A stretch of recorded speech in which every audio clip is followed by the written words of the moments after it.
Example based on pseudo force, इसमें W and M, wife and mother, weighing machine. क्या है? Weighing machine. ठीक है, अभी ये वेइंग मशीन के ऊपर ये इंसान खड़ा है and that lift is moving in upward direction A। ठीक है, लिफ्ट मूव हो रही है अपवर्ड डायरेक्शन में एंड इधर है वेइंग मशीन। तो वेइंग मशीन का रीडिंग क्या होगा, ये क्वेश्चन है। What will be the reading of weighing machine. ठीक है, बहुत सिंपल, सीधा साधा, बोला बाला बकवास क्वेश्चन है। ठीक है, ये जो मैन है ये वेइंग मशीन के ऊपर खड़ा है। ठीक है, now understand the fact that कि ये जो लिफ्ट है वो एक्सेलरेशन इन अपवर्ड डायरेक्शन में जा रही है। मतलब लिफ्ट कौन सा फ्रेम होगा? लिफ्ट ये कौन सा फ्रेम होगा? नॉन इनर्शियल फ्रेम होगा। लिफ्ट कौन सा फ्रेम होगा? एंड जो आंसर दे रहा है वो कौन है? Weighing machine. कौन है? वेइंग मशीन है, राइट। तो weighing machine is an observer. वो किधर है? नॉन इनर्शियल फ्रेम में, बराबर। ठीक है, अगर मैं ऐसे बोलूं कि भाई ये एक weighing machine as an observer है एंड जो रीडिंग देने वाला है, बराबर। सपोज ये इंसान का ग्राउंड पे अगर वेइंग मशीन रखा एंड रीडिंग ले लिया तो वो 70 kg आ रहा है। फॉर एग्जाम्पल 70 kg आ रहा है। ठीक है, now that weighing machine is kept inside the lift and same person is standing on the weighing machine and now lift is moving in upward direction with acceleration A। ठीक है, तो weighing machine के reading के ऊपर असर गिरेगा। ठीक है, चेंज होगा रीडिंग। कैसे चेंज होगा ये हम लोग देखते हैं। तो क्वेश्चन क्या पूछ रहा है कि find the reading of weighing machine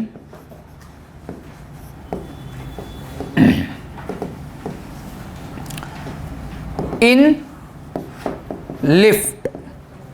ठीक है, ये इंसान का मास कितना है? m है। ठीक है, तो अभी वेइंग मशीन का रीडिंग क्या होगा ये हम लोगों को देखना है इन न्यूटन।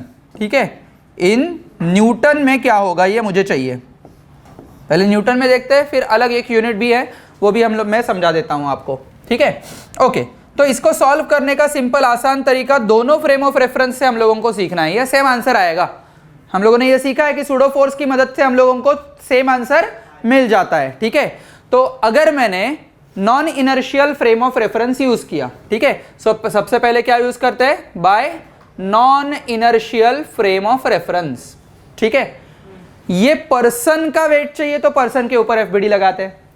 पर्सन का वेट चाहिए, पर्सन के ऊपर एफबीडी लगाते हैं, बराबर। पर्सन का मास कितना है? m। तो फोर्स कितना लगेगा? mg। कौन से डायरेक्शन में? डाउनवर्ड डायरेक्शन में। तो पर्सन से ये डाउनवर्ड डायरेक्शन में mg इतना फोर्स लगा, बराबर। बट एक ही फोर्स लगेगा क्या पर्सन पे? नहीं। कौन सा फोर्स और लगेगा? Normal reaction. एंड ये जो नॉर्मल रिएक्शन है वो वेइंग मशीन दे रहा है and that itself is nothing but the reading of weighing machine. ठीक है, एंड इसीलिए ये जब एक्सेलरेटिंग फ्रेम नहीं है, सिर्फ फ्लोर पे रखा है वेइंग मशीन, तो हम लोगों को mg which is equal to nr ये मिल जाता है। मतलब nr का वैल्यू डायरेक्टली mg इतना ट्रू वैल्यू मिल जाता है, right. Weight in terms of newton, suppose 70 kg है तो 70 into 10 that is 700 newton. That is nothing but the reading of weighing machine in newton. ठीक है, बट अभी अगर एक्सेलरेटिंग फ्रेम है तो ये जो nr है वो तो आएगा ही, but nr equal to mg नहीं आएगा। रीजन इज ये जो फ्रेम है वो एक्सेलरेटिंग फ्रेम है या नॉन इनर्शियल फ्रेम है, right. And observer weighing machine ही है जो फ्रेम के अंदर ही है। कौन सी फ्रेम?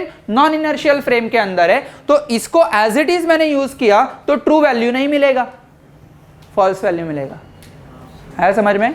जो कुछ रीडिंग है वो नहीं मिलेगा, राइट। तो इसीलिए मैं क्या करूंगा, ये एक्सेलरेशन अपवर्ड डायरेक्शन में जा रहा है तो सूडो फोर्स कौन से डायरेक्शन में? डाउनवर्ड डायरेक्शन में विद द सेम मैग्नीट्यूड, बराबर। तो ये मुझे डाउनवर्ड डायरेक्शन में एक्सेलरेशन मिल जाएगा विद द सेम मैग्नीट्यूड, ठीक है। And then I will say that कि ये जो कुछ मुझे मिल रहा है summation of F which is equal to 0, summation of F which is equal to 0।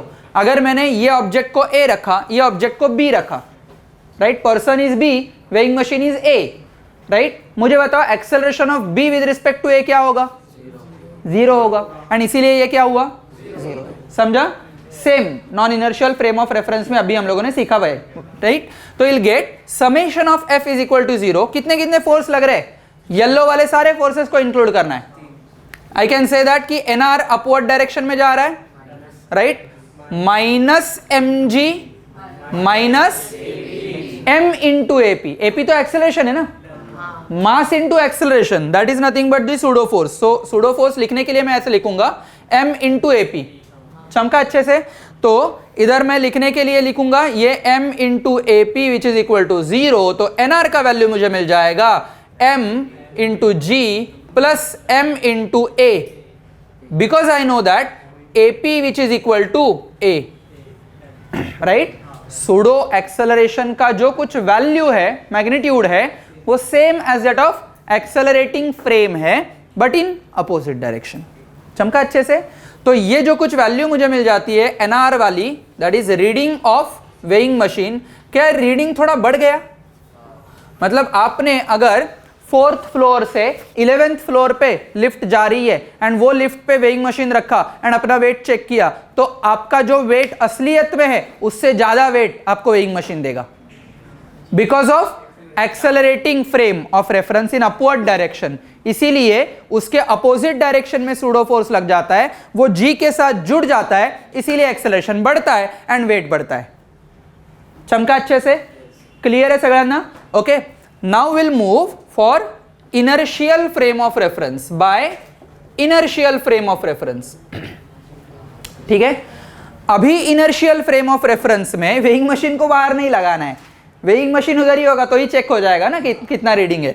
Observer बाहर हो जाएगा, राइट। ऑब्जर्वर अगर बाहर होगा तो उसके ऊपर जो फोर्सेस है वो क्या हो जाएंगे? एनआर एंड एमजी इतने ही हो जाएंगे। बट इस बार बैलेंस कंडीशन नहीं है, इस बार अनबैलेंस कंडीशन है, and that condition itself is nothing but summation of F which is equal to M A, ठीक है। Now in that case we can say summation of F which is equal to M into A. Clear है? Where A is nothing but acceleration of lift. समझ लो, right. So we can say कि ये जो F है इसमें without applying pseudo force, pseudo force सिर्फ किधर लगता है? नॉन इनर्शियल फ्रेम में, इनर्शियल फ्रेम में नहीं लगता है। तो मुझे सिर्फ 2 फोर्सेस मिल जाएंगे लेफ्ट हैंड साइड में। कौन से?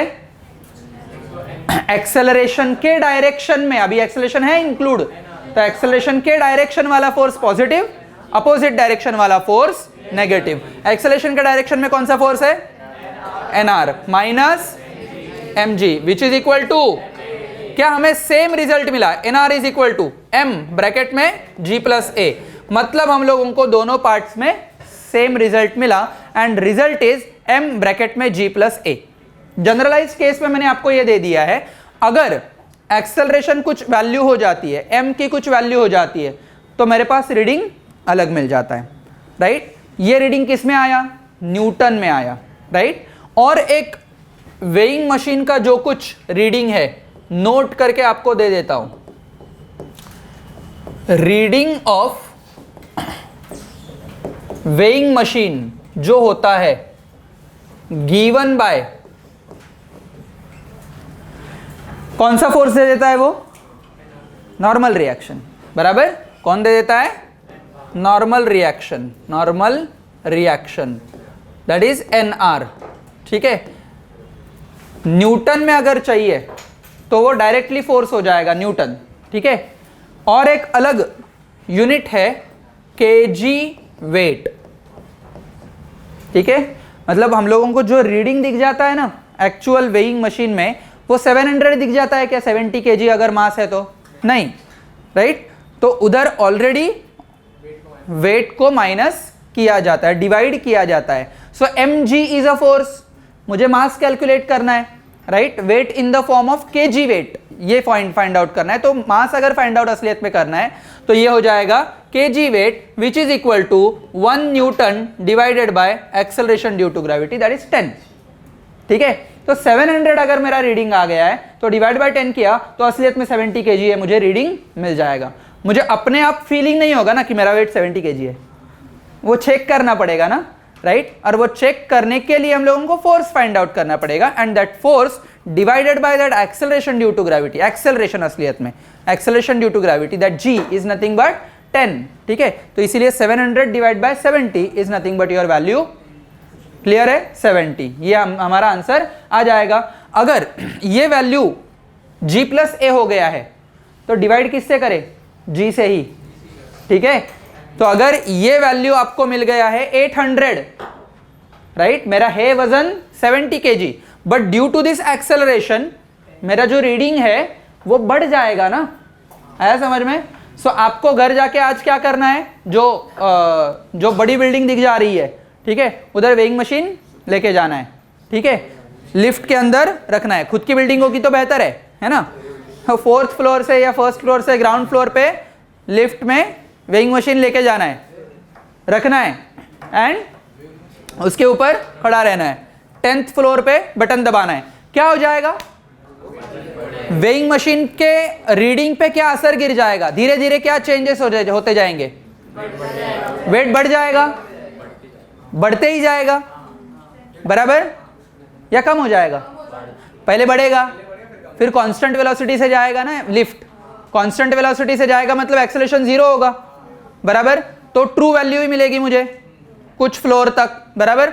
10th फ्लोर पे जाना है तो 9th फ्लोर तक वो कांस्टेंट वेलोसिटी अगर रह गई है तो 9th फ्लोर तक हम लोगों को ट्रू वैल्यू मिल जाएगी। कौन से फ्लोर से, 2nd फ्लोर से या 1st फ्लोर से, राइट, 0 से 2nd फ्लोर या 1st फ्लोर तक मुझे एक्सेलरेशन मिल जाएगा, तो तभी वैल्यू बढ़ जाएगी, बराबर।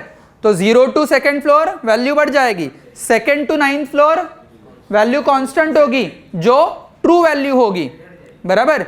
फिर क्या हो जाएगा, फिर 9 to 10th फ्लोर पे क्या हो जाएगा, रिटार्डेशन हो जाएगा, रुक जाएगा ना 10th फ्लोर पे, तो रिटार्डेशन हो जाएगा मतलब एक्सेलरेशन अपवर्ड नेगेटिव है, तो मतलब डाउनवर्ड एक्सेलरेशन है असलियत में, right. Now in that case क्या हो जाएगा, उल्टा हो जाएगा, g माइनस a हो जाएगा। तो रीडिंग जो है वो हमारा बढ़ नहीं जाएगा, ट्रू वैल्यू से भी कम हो जाएगा, समझा। मतलब मेरा अगर वजन 70 kg है फॉर एग्जाम्पल, तो 0 to 2nd फ्लोर पे मुझे रीडिंग मिलेगा 70 से ज्यादा, फिर आ जाएगा 70 पर कांस्टेंट, फिर 9th फ्लोर से 10th फ्लोर पे फिर से कम हो जाएगा, 70 से भी कम हो जाएगा। चमका अच्छे से, ठीक है। ये जो मैंने लिफ्ट का अपवर्ड डायरेक्शन में बोला ना, वैसे ही आपको डाउनवर्ड डायरेक्शन में करना है अभी के अभी, ठीक है।